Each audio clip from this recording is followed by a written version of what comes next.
सूफी हैं, आबिद हैं। आपने पूरी ज़िंदगी काला काला रसूलुल्लाह सल्लल्लाहु अलैहि वसल्लम के सुनने सुनाने लिखने लिखाने में गुजार दी। आपकी पूरी ज़िंदगी मुकम्मल सूफियाना है, ज़ुहद, तकवा, तसव्वुफ, रियाजत, आजिज़ी, इनकसारी। तभी तो मैंने इनको चुना, ताकि मैं बताऊं उनको कि जो बुहारी पढ़ने वाले हैं, जो किताबें पढ़ने वाले हैं, जो इल्म पढ़ने वाले हैं, जो मदरसा में जाने वाले हैं, जो देखें कि ये आलिम बाअमल होते थे।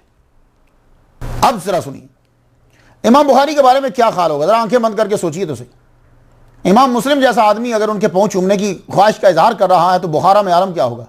इमाम बुखारी रहमतुल्लाह अलैह का अल्लाह अकबर, हाकिम की क्या इज्जत होगी जो इमाम बुखारी रहमतुल्लाह की। लेकिन आपने अपने तुलबा को साथ लिया, लेकिन कहने लगे चलो यार आओ जरा सराय एक बना दें। सराय मीन्स इन मीन्स होटल, जैसे आजकल होटल होते हैं ऐसी, यार मुसाफिर आते हैं तो उनके रहने के लिए जगह बना दें। आपने अपने तुलबा को लिया, खुद्दाम को लिया, जाके बनाने लगे और ख़ुद भी शामिल हो गए,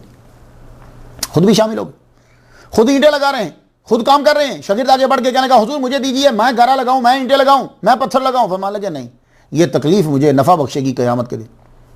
तकरीबन 100 के करीब बंदे हो गए। जब सारों को देखा तो और भी आ गए, सराय इन बनाने लगे।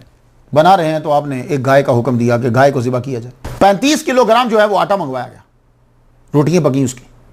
100 बंदा था जब आप बना रहे थे, बाद में ज़्यादा हो गया। और ज़ाहिर है जबकि लोगों ने ये देखा कि गाय पक रही है, इतनी रोटियां आ गई हैं, तो अब हम भी चलते हैं रोटी खाते, ज़्यादा हो गए। लेकिन इमाम बुखारी रहमतुल्लाह अलैह की ये करामत है कि 100 के लिए खाना बनाया था, पूरा गाँव आ गया, खाना सब खा गए, खाना कम नहीं पड़ा।